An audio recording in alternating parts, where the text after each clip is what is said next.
নমস্কার, সকলকে স্বাগত জানিয়ে শুরু করছি জীবনের আলো অনুষ্ঠান। সকলে নিশ্চয়ই খুব ভালো আছেন। দেখুন, আমি বারবার বলে থাকি যে নির্দিষ্ট তিথি, নক্ষত্র এবং গ্রহগত কম্বিনেশন কানেকশান আমাদের জীবনের অনেক কিছু পরিবর্তন করে।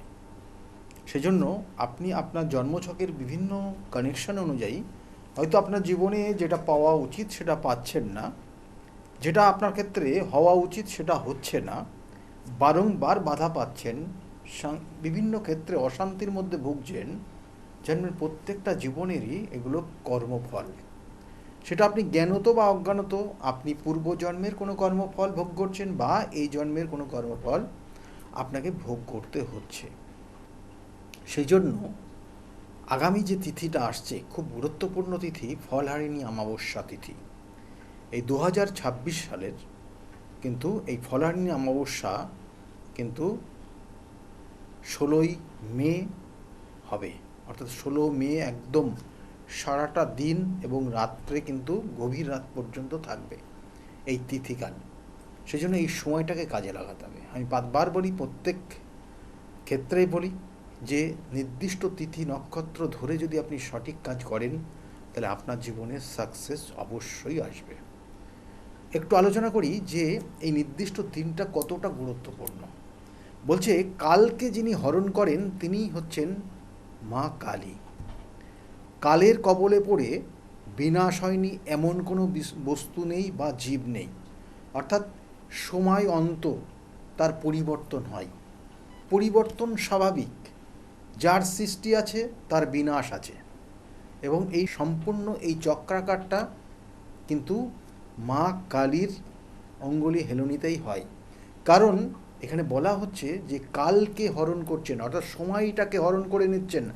আপনার জীবনের যে সময় অন্ত হচ্ছে, সেই অন্ত সময়টা তিনি নিচ্ছেন, মা কালী নিচ্ছেন, এবং আপনাদেরকে ধীরে ধীরে ধীরে ধীরে আপনার চির সত্য যেটা ঘটনা, যেটা হবেই, অর্থাৎ জন্ম হলে মৃত্যু হবেই।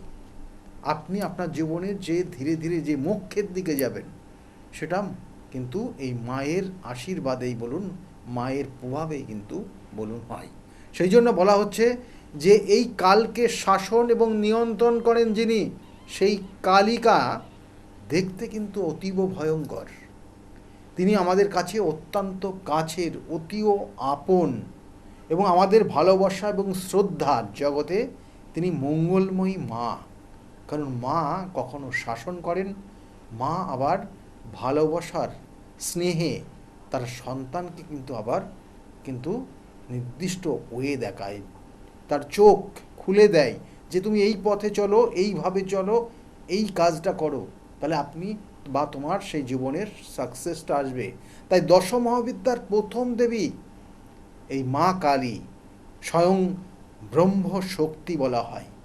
এই মা কালীকে বলা হয় ব্রহ্ম শক্তি, এবং স্বয়ং মহাকাল শিব মায়ের পদতলে বিরাজ করছেন। অর্থাৎ যেখানে বলা হচ্ছে যে মা কালী অর্থাৎ মহাকালী আর মহাদেব, এখানে হচ্ছে এক শিব আর এক হচ্ছে শক্তি। এই শক্তি এবং শিবের মিলনে হয় সৃষ্টি। তাই সেখানে বলছে যে এই মা কালীর পদতলে তিনি কে রয়েছেন না, মহাকাল শিব তিনি অবস্থান করছেন, এবং তিনি সব রূপে নির্গুণ, অর্থাৎ তিনি সেই সব রূপে সেখানে অবস্থান করছেন, এবং পরম সত্তার তার উপর দণ্ডায়মান রয়েছেন, এবং জগতের সৃষ্টি স্থিতি প্রলয় কর্তৃক চৈতন্যরূপী কালী তিনি। অর্থাৎ যেটা বলছিলাম যে সৃষ্টি করছে, আবার স্থিতি করছে, অর্থাৎ কাউকে রাখছে, কাউকে বিনাশ করছে, কারোর আবার নতুন জন্ম তৈরি হচ্ছে। এই মহাকালী বা এই কালীর কিন্তু অঙ্গুলি হেলনিতে। এবং সেই জন্য বলছে যে মা কালী হচ্ছেন কালকে তিনি হরণ করছেন, সময়কে হরণ করছেন। একটা মানুষের জীবন সৃষ্টি হচ্ছে, শৈশবকাল যাচ্ছে, কৈশোর বালককাল আসছে, কৈশোর আসছে, ধীরে ধীরে সে জীবনের একদম বৃদ্ধকাল পর্যন্ত পৌঁছাচ্ছে, এবং সে তারপরে তার জীবন অবসান হচ্ছে। এইটা সম্পূর্ণভাবে এটা সত্য ঘটনা সৃষ্ট, এবং যেটা এই মানুষটার থেকে যে সময়টাকে হরণ করছেন তিনি হচ্ছেন মা কালী। অর্থাৎ তিনিই হরণ করছেন, তিনিই দিচ্ছেন, তিনিই সব, তিনিই সর্বসর্বা, এবং সেই মা কালী এবং মায়ের শ্রদ্ধা। তাই বলা হচ্ছে যে এই মা কালী আমাদের জীবনের কর্মফল দেন।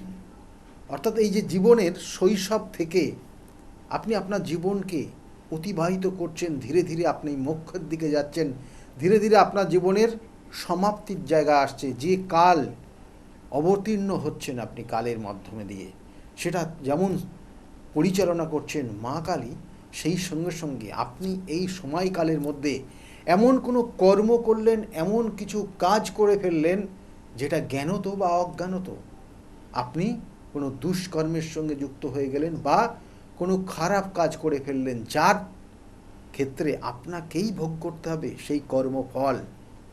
সেই কর্মফল আপনাকেই ভোগ করতে হবে। কখনো কখনো খারাপ কাজ করলে খারাপ ফল, কখনো ভালো ফল করলে বা ভালো কাজ করলে আপনি ভালো ফল পাবেন। এবং এই ফল দেওয়ার ক্ষেত্রেও কিন্তু মায়ের অবদান রয়েছে, কিন্তু কারণ তিনি হচ্ছেন মা, তিনি সন্তানের কাছে মাতৃস্থানীয় জায়গা রয়েছে। প্রত্যেকটা মাই কিন্তু তার সন্তানের জন্য অবশ্যই সে কিন্তু কখনো কখনো শাসন করে, কিন্তু তার জন্য কিন্তু খুব ভয়ানক কিছু শাস্তি বিধান করে না। কিন্তু এই নির্দিষ্ট তিথি যেটা হচ্ছে আগামী এই জ্যৈষ্ঠ মাসের অমাবস্যার তিথি, যেটা বলা হয় ফলহারানি অমাবস্যা, এই ফলহারানি অমাবস্যার তিথি কি করে না, মা বলছে অর্থাৎ মা কালী এখানে সন্তানের যা কর্মফল, সেই কর্মফল তিনি হরণ করবেন।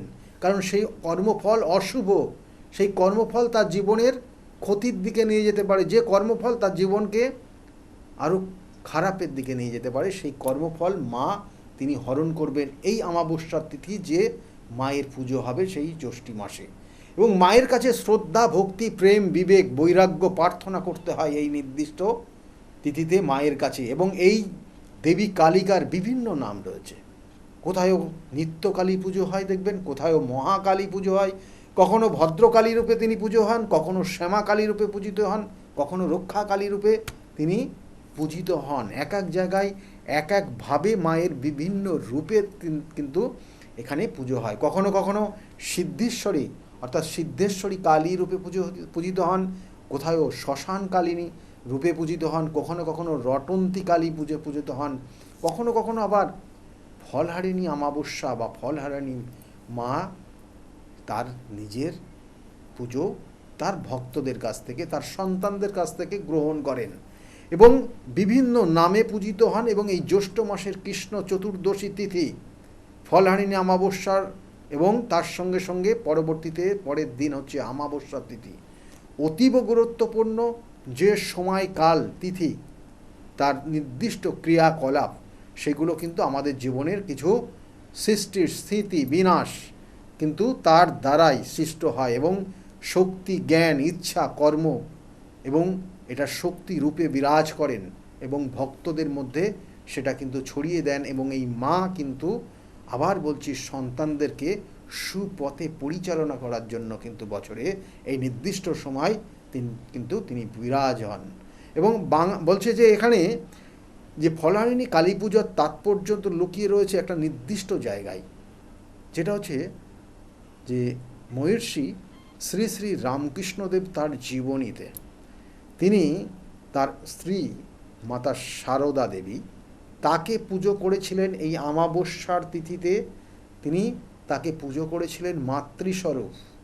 এবং এই মাতৃস্বরূপ তিনি তাকে পুজো করেছিলেন কি না, জগৎ কল্যাণের জন্য, জগতে যাতে সমস্ত মানুষের উপকৃত হয়, সমস্ত জীব যাতে উপকৃত হন। এবং এই ফলহারিণী অমাবস্যার দিন বলছে যে শ্রীমা সারদাকে ষোড়শী রূপে, মাতা ষোড়শী রূপে পুজো করেছিলেন বলে আজও রামকৃষ্ণদেবের অর্থাৎ রামকৃষ্ণ মঠ এবং আশ্রমের যে যতগুলো কিন্তু শাখা রয়েছে সমস্ত জায়গায় মা ষোড়শী রূপে সেখানে পূজিত হন। এবং মাতা ষোড়শী হচ্ছেন অ্যাকচুয়ালি কিন্তু তিনি বিদ্যা জ্ঞানের দেবী, দশ মহাবিদ্যার তিনি হচ্ছেন তৃতীয় দেবী।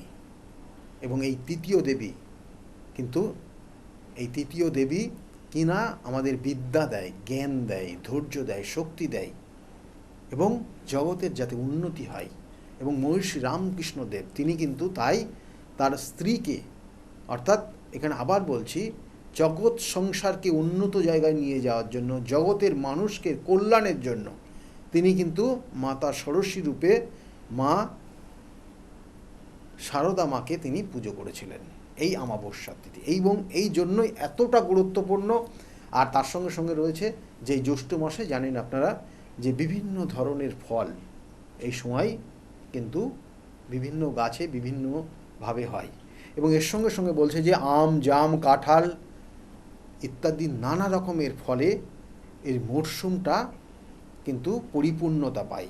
সাধক তার ইষ্ট দেবীকে বলছে যে এই নির্দিষ্ট সময়টা বলছে তার সাধক তার ইষ্ট দেবীকে বিভিন্ন ফল দিয়ে প্রসাদ নিবেদন করেন এবং ফল নিবেদন করেন।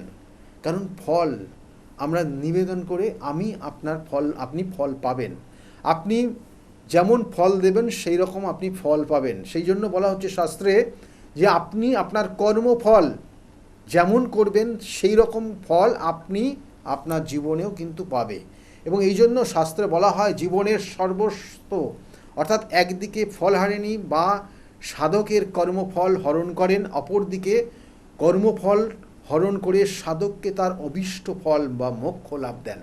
অর্থাৎ এখানে মায়ের যে পুজো পাঠ যে নির্দিষ্ট তিথি নক্ষত্র ধরে হবে এবং সেই নির্দিষ্ট তিথিতে মায়ের যে আরাধনার ফলে সাধক তার নির্দিষ্ট যে কামনা প্রার্থনা, তার যে আকাঙ্ক্ষা, তার যে মানসিক আশা আকাঙ্ক্ষা সবগুলো কিন্তু মায়ের কাছ থেকে তিনি পেতে পারেন এই নির্দিষ্ট তিথিতে। এবং সঙ্গে কী করে না আমরা বাহ্যিক উপায়ে দেখবেন মার কাছে আমরা নিবেদন করি, কী দিই? ফল নিবেদন করি। আপনি আপনার জীবনের নির্দিষ্ট আত্মার থেকে, নিজের মন থেকে আপনি আপনার মা, অর্থাৎ আপনি আপনার স্বয়ং মা যদি জীবিত থাকেন মায়ের কাছে প্রার্থনা করবেন, বা মন্দিরে এই নির্দিষ্ট তিথিতে যেখানে মায়ের পুজো হবে সেখানে আপনি আপনার আত্মাকে বলবেন। কারণ এখানে আত্মা তৃপ্তির একটা কানেকশান বলা হয়।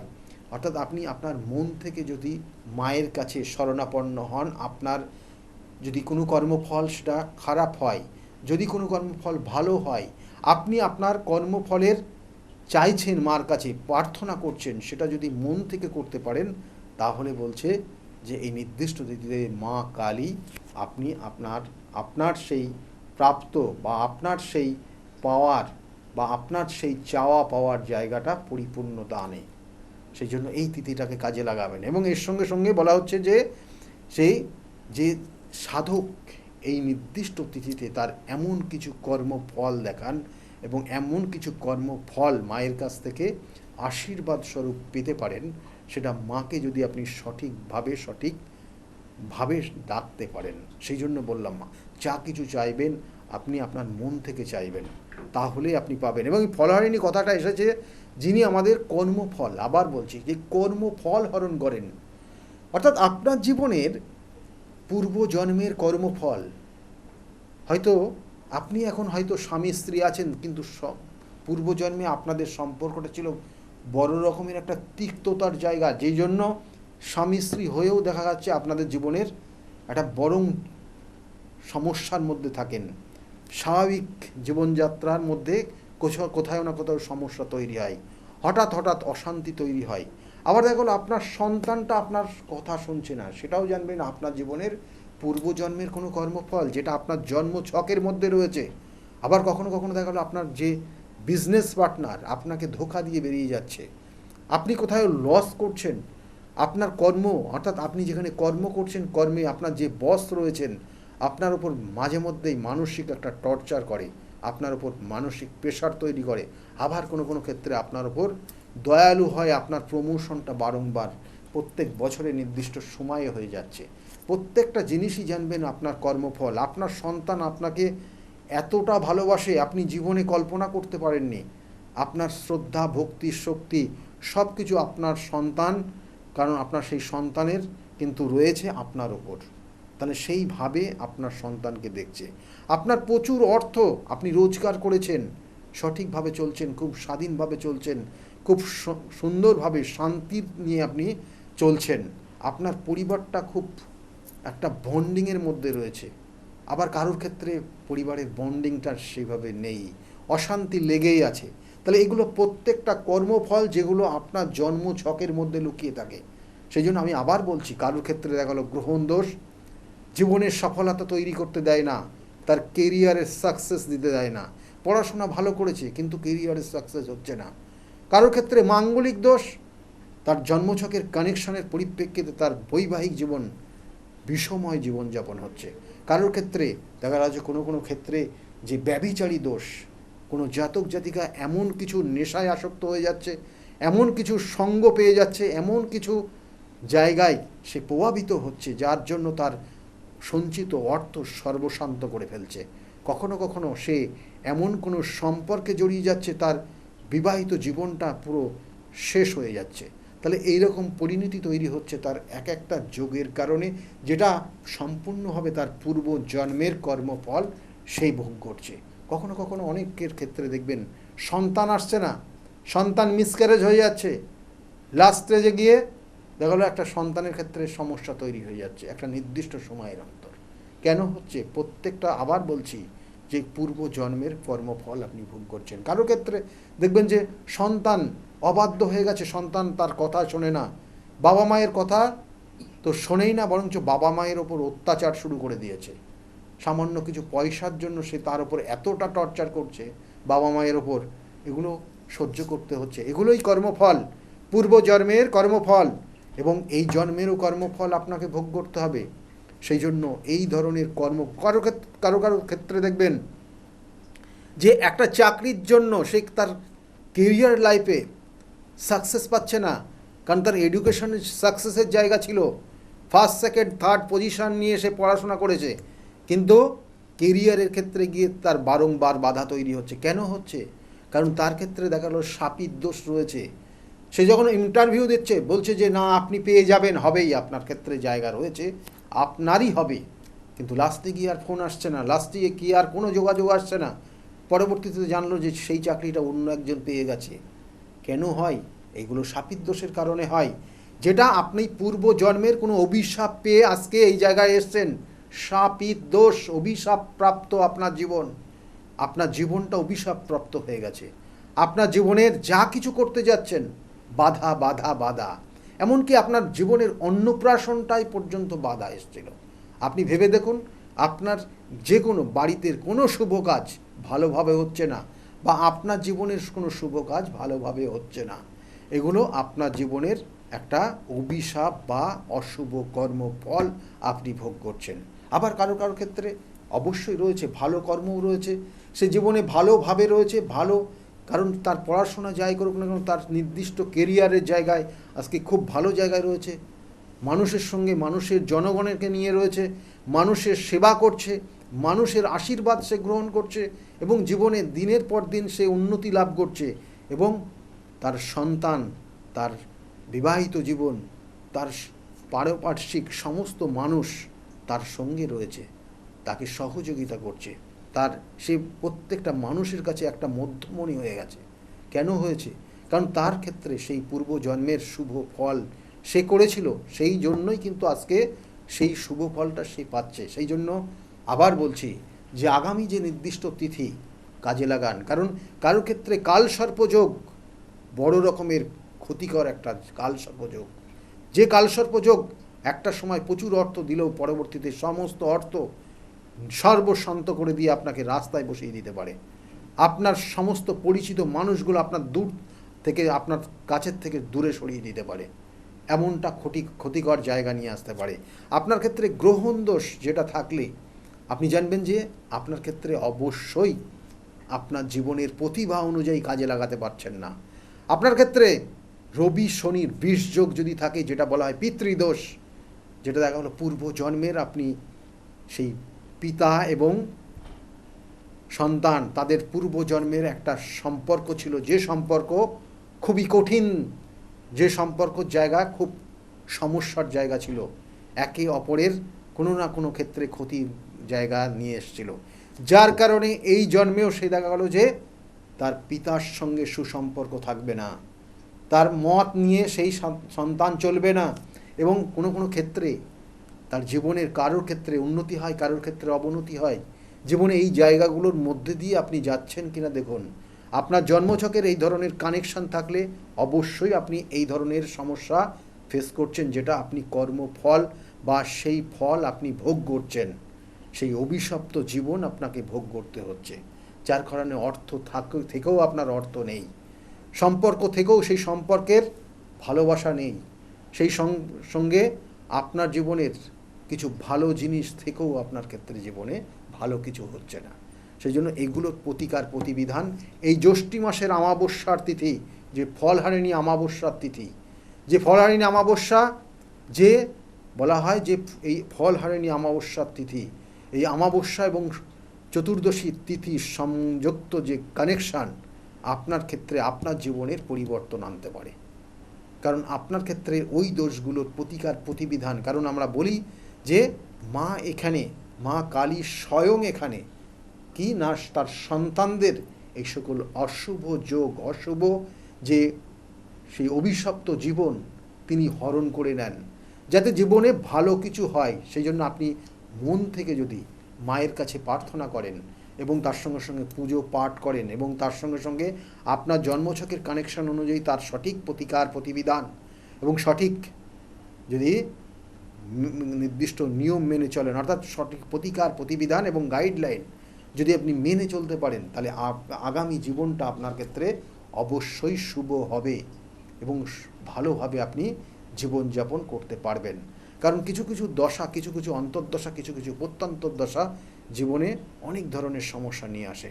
কখনো আর্থিক সমস্যা নিয়ে আসে, কখনো বৈবাহিক জীবন সমস্যা নিয়ে আসে, কখনো সন্তানের স্থান ডিস্টার্ব করে দেয়, কখনো কখনো কর্মক্ষেত্র নিয়ে পরিবর্তনের জায়গায় একটা বড় রকমের সমস্যা নিয়ে আসে। সেই জন্য এগুলোর প্রত্যেকটার প্রতিকার প্রতিবিধান রয়েছে। আর এই নির্দিষ্ট দিনে কোনো মন্দিরে মায়ের কাছে যদি আপনি পুজো দিতে পারেন, যেখানে সঠিক নিষ্ঠার সঙ্গে পুজো হচ্ছে, যেখানে সঠিকভাবে ক্রিয়ার মাধ্যমে যেখানে হোমযজ্ঞ হচ্ছে, সেই সমস্ত জায়গায় যদি আপনি 5টা ফল মায়ের উদ্দেশ্যে নিবেদন করতে পারেন, বা কখনো কখনো বলা হয় যে 16 কলা দিয়ে মায়ের কাছে প্রার্থনা করে আপনি, সেখানে কিছু নিয়ম রয়েছে, কয়েকটা জিনিস আপনাদেরকে বলবো। তাই এই নির্দিষ্ট দিনে মায়ের বস্ত্র, তার সঙ্গে সঙ্গে ফল এবং সঙ্গে সেখানে যদি একটা প্রদীপ জ্বালিয়ে, ধূপকাঠি জ্বালিয়ে মায়ের কাছে প্রার্থনা করতে পারেন এবং ওই বস্ত্র এবং ফল নিবেদন করতে পারেন মায়ের কাছে, তাহলে আপনার জীবনের কিছু শুভ ফল আগামী দিনে পাবেন এবং সেই মায়ের সেই আশীর্বাদ স্বরূপ সেটা আপনার জীবনের শুভ সময় আসবে। সেই জন্য বলবো যে অনেক সময় অনেক ক্ষেত্রে দেখবেন যে আপনি একটা ফল দান করছেন, সেই ফলটা সারা বছর খাবেন না। অবশ্যই যেটা আপনি মনে করবেন, কারণ এখানে বিশেষ করে জিনিসটাই হচ্ছে আপনি মন থেকে মাকে নিবেদন করবেন এবং ভালো জিনিস নিবেদন করবেন, যেটা ভালো আপনার চোখে যেটা ভালো হবে সেই ভালো জিনিসটাই মার কাছ থেকে মার কাছে নিবেদন করবেন এবং সেই মা সেই ভালো জিনিসটা নিয়ে আপনার ক্ষেত্রে শুভ কিছু দেবে, কিছু আশীর্বাদ দেবে। এটা মন থেকে আপনাকে করতে হবে এবং সেটা পরবর্তী টাইমে আপনি যদি মনে করেন যে 1 বছর খাবেন না, যদি মনে করেন যে না আমি এটা খাবো কিন্তু মাকেও আমি খুব ভালো জিনিস দেব, সেই ফল সেটাও আপনি করতে পারেন, যেটা সম্পূর্ণটা নিজের ওপর ডিপেন্ড করবে। কিন্তু বলবো সবটা মন থেকে করবেন, নিজের আত্মা যেটা চাইবে সেটা করবেন। ভালো থাকুন। কারণ আমি বারবার বলি, প্রতিকার প্রতিবিধান সঠিক গাইডলাইন জীবনকে পরিবর্তন করতে পারে। কারণ বিগত দিনে বহু মানুষ তাদের প্রতিকার প্রতিবিধান নিয়ে আজকের জায়গায় ভালো রয়েছে। তাদের মুখ থেকে শুনুন তারা কতটা ভালো রয়েছে আজকের জায়গায় দাঁড়িয়ে। সকলে খুব ভালো থাকবেন। নমস্কার। ডক্টর গৌতম শাস্ত্রী আর 5 জন অ্যাস্ট্রোলজারের থেকে কেন তিনি আলাদা? স্বাভাবিকভাবে আপনাদের মনে এই প্রশ্ন আসতেই পারে। দূর দূরান্ত থেকে নানান সমস্যায় জর্জরিত মানুষ ছুটে আসেন তার কাছে, গ্রহদোষ হোক কিংবা কাল সর্পদোষ, অথবা ধরুন মাঙ্গলিক দোষ কিংবা অন্য যে কোনো সমস্যা। তারা জানেন সব সমস্যা স্থায়ী সমাধানে এক এবং অদ্বিতীয় ডক্টর গৌতম শাস্ত্রী। চলুন আজ আপনাদের সাথে পরিচয় করিয়ে দিই এমন কিছু মানুষের এবং শুনে নিই তাদের কথা। ছেলে ফোন করলো আপনাকে? হ্যাঁ, ছেলে হঠাৎ করে মানে হঠাৎ করে ফোন? হঠাৎ করে একদিন ফোন করে বলছে, বাবা তুমি কোথায় আছো? আমি একটু অসুবিধার মধ্যে পড়ে আছি, তো আমি তোমার সঙ্গে ইমিডিয়েট কথা বলতে চাই। আমি তখন ওখান থেকে দিল্লিতে ছিলাম, দিল্লি থেকে আমার মানে ফ্লাইট করলাম, ফটাফট এমার্জেন্সিতে আমি চলে এলাম। আর ছেলে ফোন করেছে, এটা আমার কাছে একটা বিশাল বড় একটা মানে যে ছেলে চলে গিয়েছিল মানে বাবাকে একটু বলতে গেলে আপনার ছেলের সাথে প্রায় সম্পর্ক শেষ, তলানিতে এসে ঠেকেছিল। সেই ছেলে কিন্তু মিরাকেল ভাবে আপনাকে ফোন করলো এবং বলল যে আমি আসতে চাই বাবা। আসতে চাইবো। এবং ডক্টর গৌতম শাস্ত্রীর কাছে এই বিষয়টা নিয়ে উত্থাপন করার ঠিক 41 কি 42 ডেজ এর পরেই উনি চলে এলেন, তাই তো? উনি চলে আসার পর, বাবা আমি তোমার কাছে থাকতে চাই, আর তুমি কি পড়াশোনা করবে? তো বললো, বাবা তুমি কি বলতে চাও? আর তুমি সিএ পড়ো, আমার যখন বিজনেস আছে, তোমারই ওয়ারিশ সূত্রে তুমি। তারপরে আমি আলোচনা করে 70% শেয়ার ওনাকে দিয়ে আমার ছেলেকে দিয়ে দিলাম। আমি এখন প্রায় 1 বছরের উপর হয়ে গেছে, এখন ছেলেটা এখানে সিএ পড়ছে, সেটেল হয়ে গেছে পুরো। সব থেকে বড় ব্যাপার, কম্পিটিশন মার্কেট ওয়েস্ট বেঙ্গলের মধ্যে, ইন্ডিয়াতে আমাদের প্যান ইন্ডিয়াতে কাজ চলছে। আমি অনেক কন্ট্যাক্ট আমার কাছে আছে, বাট রেলের টেন্ডারের জন্য আমার খুব ঝামেলা চলছিল প্রচন্ড ভাবে। হঠাৎ করে রেলের ডিআরএম, এই যে আসানসোল আর এই যে আমাদের আন্ডার ডিভিশনের যে ডিআরএম একদিন আমাকে ফোন করছে, বাবু আপনি তো L1 হয়ে গেছেন, আপনি জানেন না? আমি দেখিনি, আমি হোপলেস হয়ে গেছিলাম, না রেলের টেন্ডার কি হবে, আমি একটা সাধারণ মানুষ, কত বড় টেন্ডার আমি কি করে পাবো? ফট করে দেখি অনায়াসে বলছে আপনি তো L1 হয়েছেন, বলছে 28টা কোম্পানির মধ্যে আপনি L1 হয়েছেন। আচ্ছা, এই একটা গেল। তারপরে টোটালি ডকুমেন্টস আছে, এ নয়, এটা টোটালি আমাদের 37,000 ইন্ডাস্ট্রি আছে ওয়েস্ট বেঙ্গলের মধ্যে। তার মধ্যে 500 ইন্ডাস্ট্রিকে সেন্ট্রাল চুজ করেছে, যেটা বেশি এমপ্লয় করে। 500 কোম্পানির মধ্যে আমাদের কোম্পানি একটি কোম্পানি, এটা আমার কাছে সব থেকে বড় পাওনা। প্রসঙ্গে কি আমি বলতে পারি যে বন্ধ ভাগ্যের দরজা খুলে দিতে পারেন ডক্টর গৌতম শাস্ত্রী? আমি এটা 80% আমি আমার মনে মানে 80% বলতে পারি। আমি 20% রাখতে পারি না, কারণ ভাগ্য একটা কাজ করে। 80% আমি বলে দিতে পারি। খুব ভালো লাগলো জগত মিত্রের সঙ্গে কথা বললাম। শুনলেন তো, এনাদের প্রত্যেকের আশা, ভরসা এবং বিশ্বাসের একটাই নাম, ডক্টর গৌতম শাস্ত্রী, যার সম্পর্কে আমরা এত কিছু শুনলাম। চলুন এবার দেখে নিই তিনি কি বলছেন। সত্যি শুনলে আমার এমনিতেই ভালো লাগে যে দাদা আমার এই সমস্যাটা ছিল, আমি এখান থেকে বেরিয়ে আসলাম, আমার ভালো হয়ে গেছে, আমি চাকরি পেয়েছি, আমার সন্তান হচ্ছিল না, সন্তান এসছে, আমার চাকরিটার জন্য খুব সমস্যা ছিল, আমি চাকরি পেয়ে গেছি, আমার প্রমোশন পেয়ে গেছি, আমার বাড়ি একটা কেনার দরকার ছিল, বারংবার বাধা হচ্ছে, বাড়ি পেয়ে গেছি, আমার স্বামী স্ত্রীর মধ্যে প্রচন্ড সমস্যা ছিল, বর্তমানে আমরা এখন খুব ভালোভাবে আছি, পরবর্তীতে বিভিন্ন ধরনের প্ল্যানিং রয়েছে কিভাবে কি করা যায়। এই ধরনের ক্লায়েন্টই কিন্তু আমার কাছে বেশি দেখবেন, অর্থাৎ সবই রেফারেন্স ক্লায়েন্ট, অর্থাৎ তারা প্রতিকার নিয়েছে। আমি বারবার বলি যে প্রতিকার আগেই আপনার দেওয়ার সম্ভব দরকার নেই, আপনি কিছুদিন ওয়েট করুন। বা কখনো কখনো বলি যে দেখুন যে অনেকে আসে যে আমার এই প্রতিকার সব একসঙ্গে করে দেন, আমি বলি না, দরকার নেই। তাহলে অনেক সময় মেয়ের করাচ্ছে, ছেলের করাচ্ছে, হাজবেন্ড সবার করাচ্ছে, আমি বলছি একজনের নেন, তারপরে আপনি সেখান থেকে রিকভারি করুন, সেই জায়গাটা কতটা ফল পাচ্ছেন দেখুন, তারপরে নেক্সট পরবর্তী জায়গাগুলো করে দেবো। এবং সেইভাবেই আমি দিই, অর্থাৎ আজকে ছেলের জন্য এসছে, ছেলের দুদিন পরে দেখুন তার কতটা ফিডব্যাক, ভালো পজিটিভ জায়গা আসছে কিনা, এবং তারা সেটা দেখছে পজিটিভ জায়গায় আসছে, ভালো হচ্ছে, তারপরে অন্যান্য পরিবারের সমস্ত মেম্বাররাই করছে। আমি এইভাবেই করে দিই। অন্যরকম মনে করবেন, কারণ আপনি প্রশংসা শুনতে পছন্দ করেন না। এটা দেখুন, এগুলো মানে প্রত্যেকটা ক্যালকুলেশনের বিষয়। জ্যোতিষশাস্ত্র সবসময় ক্যালকুলেশনের উপর ডিপেন্ড করে, এবং সেটা সঠিক ক্যালকুলেশন যে পারে সে করতে পারে, এবং সেটা সবটাই গুরুমুখী বিদ্যা। গুরুমুখী বিদ্যার বাইরে আপনি কোনোভাবে কিছু করতে পারবেন না। আর দেখুন, আমি শুধুমাত্র যে শুধু ওয়েস্ট বেঙ্গল বলুন তা না, আমার অল ইন্ডিয়া বেস আমার ক্লায়েন্ট রয়েছে। এবং অল ইন্ডিয়া শুধু বললে ভুল হবে, আমার কিন্তু অল ওয়ার্ল্ড বেস করে এখন বর্তমান ক্লায়েন্ট রয়েছে। তারা বিভিন্ন সূত্র ধরে তারা সেই যোগাযোগ এসছে, এবং তারা এই আবার বলছি, এগুলো কিন্তু প্রত্যেকটা তারা একজন প্রতিকার নিয়েছে তার সূত্র ধরে, তারাও কিন্তু প্রতিকার নিয়েছে। আজকে এই যে গত দুদিন আগে ফোন করেছিলেন একজন, তাকে আমি 1 মাস আগে প্রতিকার দিয়েছি, সেটা প্রতিকারটা পৌঁছাতে পারিনি, তারা নিজেরা পৌঁছে দিয়েছে। আমি সেই জন্য বলি যে অল ইন্ডিয়া সার্ভিস আমরাই দেব, আর ওয়ার্ল্ড বেস সার্ভিসটা আপনাদের দায়িত্বে সেটা কালেক্ট করতে হবে। এবং সেইভাবে কিন্তু তারা নিয়ে যাচ্ছে, এবং বললো যে আপনি কাজ করার পর, এই যে 1 মাস কাজ হয়ে গেছে, আমি কাজ করার পর আমার মা যখন আমাকে বললো যে তোমার কাজ কমপ্লিট হয়ে গেছে, আমি তারপরে কিছুদিনের পর থেকে আমার যে সমস্যা ছিল পুরো সমস্যা কেটে গেছে। কিন্তু তা কেন হয়েছে, তার জন্য কিন্তু কারণ রয়েছে। আমি বারবার বলি, এটা হলো প্রতিকার প্রতিবিধান যে জিনিসটা দেওয়া হয়েছে, আপনার সন্তান সেটা ধারণ করতে পারছেন না, সেটা তার জন্য মা বা বাবা যে কোনো একজন করতে হবে। অর্থাৎ সন্তানের জন্য মা বাবা করলেই সেটার এফেক্ট হবে। এবং সেই অনুযায়ী ওনারা বাইরে ছিলেন, ওনারা ইউএসএ আছেন, কিন্তু আজকে তিনি এই কলকাতার একটা নির্দিষ্ট জায়গায় থেকে তার মা সেই ক্রিয়া নির্দিষ্ট করেছে, তার এফেক্টটা সে পেয়েছে। কারণ প্রত্যেকটা, এটা কিন্তু নারীর টান সন্তানের সঙ্গে মা বাবার, তাহলে সেই নারীর টানটা কিন্তু অবশ্যই কার্যকরী। এবং সেই জন্য আমি বারবার বলি, প্রতিকার প্রতিবিধান সঠিক গাইডলাইন জীবনকে পরিবর্তন করতে পারে। এই যে কৃষ্ণনগর থেকে অর্চিতা মণ্ডল, তার সঙ্গে কথা বলছিলাম, তিনি বলছেন যে তার মা মারা যাবার পর তার যে আত্মা অর্চিতাকে ছাড়তে চাইছে না, কিন্তু অর্চিতার একটা ছোট্ট মেয়ে রয়েছে, তার স্বাভাবিক জীবন বা তার ভবিষ্যৎ জীবন নিয়ে সে ওরিড, সেই কারণে তার আপনার কাছে এসেছেন বা এসেছিলেন।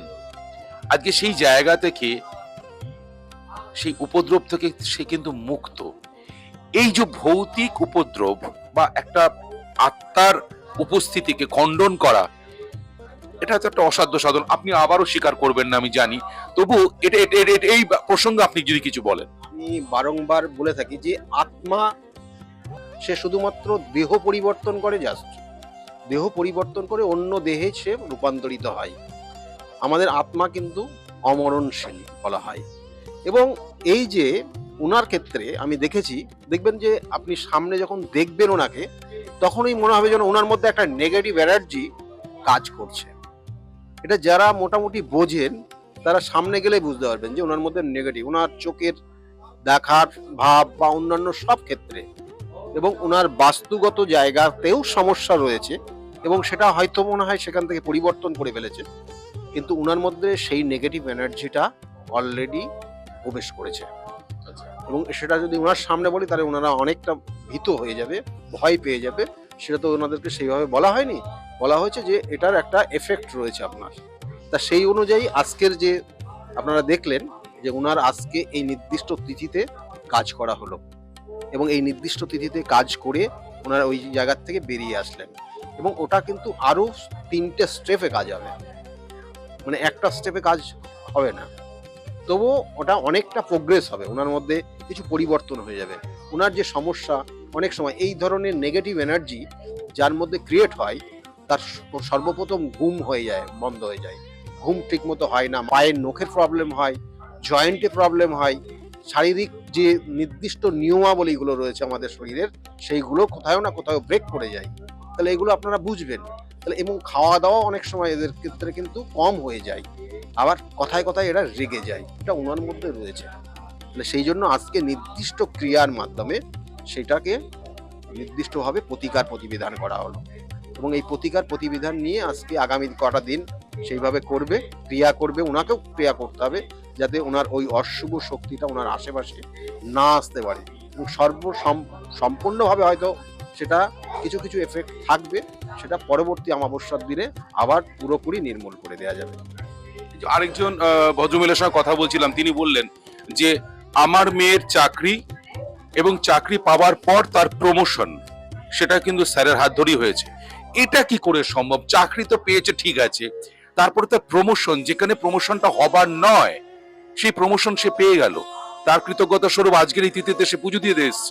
কিছু কিছু ক্ষেত্রে দেখা গেলো তার প্রতিভা রয়েছে, কিন্তু সেই প্রতিভা সে সঠিকভাবে কাজে লাগাতে পারে না। এগুলো জন্মছকের নির্দিষ্ট কিন্তু ক্যালকুলেশনের মাধ্যমে বার করা সম্ভব হয়, এবং সেটা আমি দেখি যে হ্যাঁ এই জাতকের প্রতিভা রয়েছে কিন্তু সে কাজে লাগাতে পারছে না। কি কারণ? কারণটা এই কারণ। তাহলে কারণ আমি যখন বললাম এবং ব্যাখ্যা করলাম এবং যখন বিস্তারিত বলতে থাকলাম, তখন বললো হ্যাঁ আমার এটাই হচ্ছে। তখন ওই সেই নির্দিষ্ট পয়েন্টটা জাস্ট প্রতিকার প্রতিবিধান মানে ক্যালকুলেশন ফার্স্ট। অর্থাৎ আপনি যখন রোগ এর জন্য কোনো ডাক্তারের কাছে ট্রিটমেন্টে যান, তখন সর্বপ্রথম যিনি ডাক্তার তিনি কিন্তু ডাক্তারবাবু কিন্তু সর্বপ্রথম একটা টেস্ট করেন, যে টেস্টের মাধ্যমে সেটা কনফার্ম হন যে এই রোগটা ওনার মধ্যে রয়েছে কি না, এবং টেস্টে যখন রিপোর্ট আসে হ্যাঁ, তার মানে তখন তারপরে তার উপরে কিন্তু সঠিক মেডিসিন দেন। এক্ষেত্রেও কিন্তু দায় জ্যোতিষশাস্ত্র সঠিক ক্যালকুলেশন দেয়, তার সঙ্গে সঙ্গে বিভিন্ন যে ক্রিয়া, বিভিন্ন যে প্রতিকার, সেগুলো তার সঠিক ট্রিটমেন্ট, সঠিকভাবে তার ক্রিয়ার মাধ্যমে সেখান থেকে সে বেরিয়ে আসছে, এবং সেটাই তাই আমি করে থাকি এবং সেটা গুরুর হাত ধরে শিখেছি এবং সেটা করে যাচ্ছি। ক্যালকুলেশনটা আগেই আপনাকে শিখতে হবে, জানতে হবে, বুঝতে হবে, এবং গুরুর কৃপা আপনার ওপর, সেই গুরুর আশীর্বাদ আপনাকে থাকতে হবে। তারপরেই আপনাকে এই কাজগুলো সঠিকভাবে করলে আপনার কাজে লাগবে এটা। আর তার সঙ্গে সঙ্গে শুনুন, আপনাকেও নিজেকে সেই জায়গা, অনেস্ট জায়গাটাকে আনতে হবে। আপনাকে বিভিন্নভাবে বিপথে পরিচালিত করার বিভিন্ন ধরনের শক্তি রয়েছে, সেই শক্তি সম্পূর্ণভাবে বিভিন্নভাবে আপনাকে কাজ করবে, যেই শক্তি আপনাকে যাতে বিপথে পরিচালিত করে। কিন্তু আপনি যদি নির্দিষ্ট লক্ষ্যে থাকেন এবং আপনি যদি নিজেকে অনেস্ট রাখতে পারেন, দেখবেন যে সঠিকভাবে আপনি যে যাই করছেন সেটা সঠিকভাবেই হচ্ছে এবং তারা উপকৃত হচ্ছে, এবং সেটাই আমি করে থাকি জাস্ট। এবং আরেকটি পরিবারের সঙ্গে কথা বললাম, তারা কিন্তু বলছে তার মেয়ে পড়াশোনা একদমই ভালো ছিল না, মাথায় ঢুকতো না, এবং পরীক্ষায় সে অকৃতকার্য হয়েছে। সেখান থেকে কিন্তু স্যারের কাছে আসার পর আজকে সে মেয়ে জয়েন্টে চান্স পেয়েছে এবং সে কিন্তু খুব ভালো দিকে যাচ্ছে। সত্যি এটা কিন্তু সবার সঙ্গে সঙ্গে মিডিয়ার যেমন প্রাপ্তি, সাধারণ মানুষ আম জনতারও প্রাপ্তি। কিছু কিছু সমস্যা থাকে যেগুলো সাময়িক হয়, আমি তার জন্য প্রতিকার প্রতিবিধান দিই না। অনেক ক্ষেত্রে আমি দেখবেন যে প্রতিকার প্রতিবিধান দিই না বলে তারা হয়তো একটু রেগে যায় যে আসলাম, আমার একটা প্রতিকার দরকার ছিল, দিল না। আমি দেখছি তার প্রতিকার দরকার নেই। একদমই ঠিক। আমার সঙ্গে কিন্তু আরেকজনের কথা হয়েছে, তিনিও বলেছেন কাউন্সিলিং এর মাধ্যমে কিন্তু তার সমস্যার সমাধান হয়েছে। প্রতিকার দরকার নেই আপনার।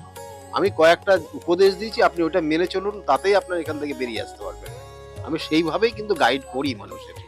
আর বিভিন্ন ক্ষেত্রে বিভিন্ন ধরনের সমস্যা, গ্রহগত সমস্যা, কিছু কিছু ক্ষেত্রে শত্রুর দ্বারা ক্ষতিগ্রস্ত হয়ে যাওয়া, দেখবেন অনেক সময় দেখা গেল তার মধ্যে প্রতিভা রয়েছে কিন্তু জ্ঞাতি শত্রু, কিছু কিছু শত্রু সেই জাতক জাতিকাকে এমন জায়গা করে দিয়েছে সে যাতে আর উঠে না বসতে পারে। তাহলে এগুলো শত্রুতার কারণে কখনো হয়, কখনো কখনো জেলাসি, যেটা হিংসার কারণে হয়।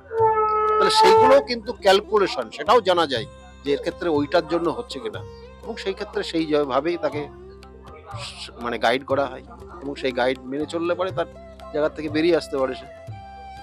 কত সহজে সাবলীল ভাবে কিন্তু তিনি বলছেন, কিন্তু তার কাজটা অতটা সহজ বা সাবলীল নয়। কঠিন যেমন সমস্যা আপনাদের আছে, এই ক্রিয়াও কিন্তু কঠিন থেকে কঠিনতর, কিন্তু উনি তার সমাধান করেন। তার জন্যই আপনাদের সকলের প্রিয় ভালোবাসার মানুষ স্যার ডক্টর গৌতম শাস্ত্রী। তাহলে আর দেরি কেন? চটপট ফোন করুন 9836410969 অথবা 8335805241 এই নাম্বারে। শুধুমাত্র একটি ফোন, যা পাল্টে দিতে পারে আপনার গোটা জীবন।